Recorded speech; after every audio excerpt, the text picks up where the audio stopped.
आम आदमी पार्टी के नेता संजय सिंह को ईडी ने गिरफ्तार कर लिया।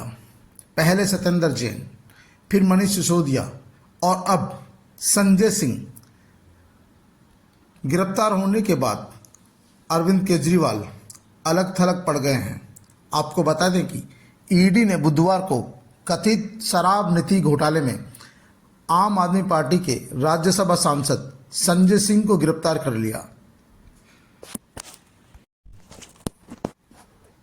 संजय सिंह से पूर्व सत्येंद्र जैन को भी गिरफ्तार किया जा चुका है। राज्यसभा सांसद संजय सिंह को गिरफ्तार कर लिया। इससे पहले उनके ठिकानों पर छापे पड़े और एजेंसी ने 10 घंटे तक संजय सिंह से पूछताछ की। केंद्रीय एजेंसी द्वारा गिरफ्तार किए जाने वाले सत्येंद्र जैन और मनीष सिसोदिया के बाद संजय सिंह आम आदमी पार्टी के तीसरे प्रमुख और बड़े नेता हैं। संजय सिंह सरकार के खिलाफ लगातार मुखर है। इससे पूर्व मनीष सिसोदिया ने भी सरकार के खिलाफ बयानबाजी की और मनीष सिसोदिया भी ईडी के शिकंजे में फंस गए।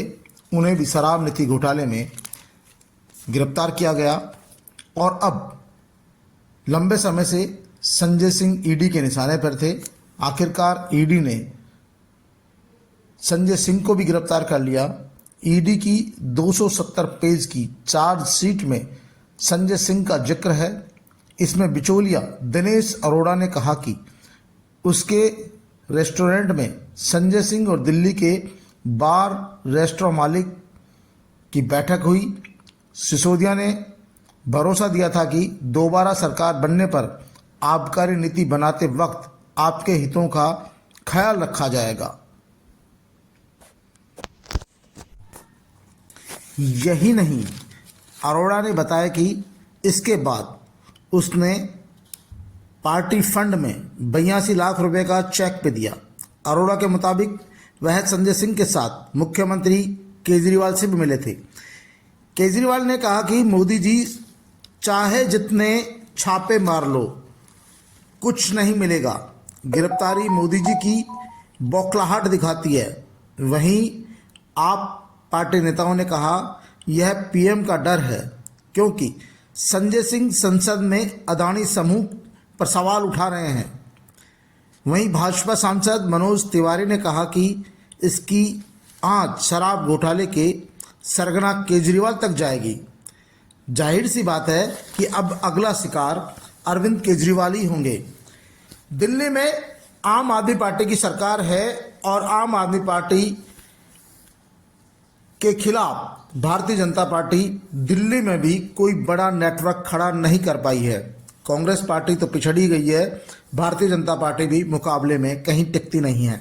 ऐसे में माना जा रहा है कि अब केंद्र सरकार का अगला शिकार अरविंद केजरीवाल ही होंगे, क्योंकि दिनेश अरोड़ा का जो बयान है, दिनेश अरोड़ा के बयान के बाद ही संजय सिंह को गिरफ्तार किया गया है। क्योंकि दिनेश अरोड़ा ने अपने बयान में कहा कि वह संजय सिंह से एक रेस्टोरेंट में मिले और उसके बाद उन्होंने 83 लाख रुपए का पार्टी फंड में चंदा दिया और उसके बाद वे मुख्यमंत्री अरविंद केजरीवाल से मिले।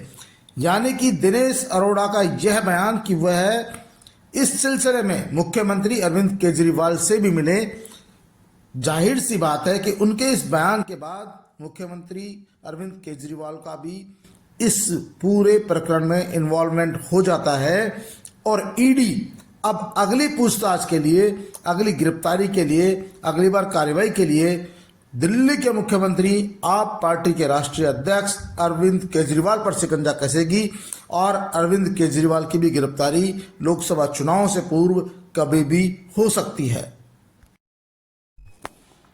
संजय सिंह की गिरफ्तारी के बाद संजय सिंह ने कहा, जबरन मेरी गिरफ्तारी की जा रही है, लेकिन हम लोग आपके सिपाही हैं। मरना मंजूर है, डरना मंजूर नहीं है। वहीं अरविंद केजरीवाल ने भी संजय सिंह की गिरफ्तारी पर कहा कि केंद्र सरकार के निर्देश पर ईडी एक के बाद एक करके उनके नेताओं को गिरफ्तार कर रही है और लोकसभा चुनाव से पूर्व हो सकता है मेरी भी गिरफ्तारी हो। यानी कि ये डर अरविंद केजरीवाल को भी सता रहा है। संजय सिंह पिछले लंबे समय से केंद्र सरकार के खिलाफ लगातार बयानबाजी कर रहे थे। ऐसे में आम आदमी पार्टी के नेताओं ने दिल्ली में प्रदर्शन कर कहा कि ये सारी कार्रवाई केंद्र सरकार के निर्देश पर हो रही है और ईडी ने लगातार विपक्ष के जो भी नेता उनके खिलाफ सवाल उठाते हैं उनको किसी न किसी बहाने से जेल में डाल देती है।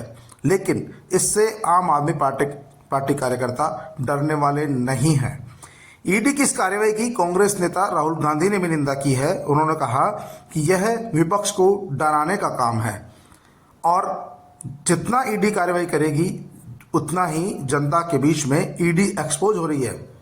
सुप्रीम कोर्ट ने भी एक दूसरे मामले में ईडी को फटकार लगाते हुए कहा है कि ईडी जेबी संस्था के तौर पर काम नहीं करे, केंद्र सरकार के सारे पर काम नहीं करे, जो भी भ्रष्ट हों, जिन पर भ्रष्टाचार के गंभीर आरोप हो, उनके खिलाफ भी कार्रवाई करें। आपको बता दें कि कुछ दिनों पूर्व ही ईडी ने तृणमूल महासचिव अभिषेक बनर्जी और अभिनेता रणवीर कपूर को भी तलब किया है। ईडी ने पश्चिमी बंगाल के शिक्षक भर्ती घोटाले में 9 अक्टूबर को तृणमूल कांग्रेस के महासचिव अभिषेक बनर्जी और 11 अक्टूबर को उनकी पत्नी रुजिरा को पूछताछ के लिए तलब किया था। दूसरी ओर अभिनेता रणवीर कपूर को भी समन जारी किया है। महादेव गेमिंग से जुड़े मामले में उन्हें 6 अक्टूबर को पूछताछ के लिए बुलाया गया है। ऐसे में ईडी की लगातार कार्रवाई बढ़ती जा रही है। वहीं दूसरी ओर संजय सिंह की गिरफ्तारी के बाद विपक्ष के नेताओं का कहना है कि 8 वर्ष में ईडी के छापे लगभग 27 गुना बढ़ गए और इन 27 गुना छापों में सबसे बड़ी बात है कि 95% छापे विपक्ष के नेताओं पर रहे हैं। यानी सत्ता पक्ष में जो भी है, सत्ता से जुड़ा हुआ जो भी नेता है, ईडी के लिए वह पाकसाफ है। ईडी ने किसी भी सत्ताधारी दल के नेता के खिलाफ कोई कार्रवाई नहीं की है, जबकि ईडी ने अब तक 95% जो छापे मारे हैं वो सिर्फ और सिर्फ विपक्ष की पार्टी के नेताओं के घरों पर, उनके ठिकानों पर मारे हैं। राजस्थान में भी कुछ दिनों पूर्व गृह राज्य मंत्री राजेंद्र यादव के ठिकानों पर दूसरी बार छापेमारी की गई। हालांकि 2 बार छापेमारी करने के बावजूद भी ईडी को उनके छापों में कुछ भी नहीं मिला। लेकिन कहीं न कहीं ये सरकार की डराने वाली नीति है। भाजपा के लिए लगातार चुनौती के रूप में उभर रहे अरविंद केजरीवाल पर भी अब शिकंजा कसा जा सकता है।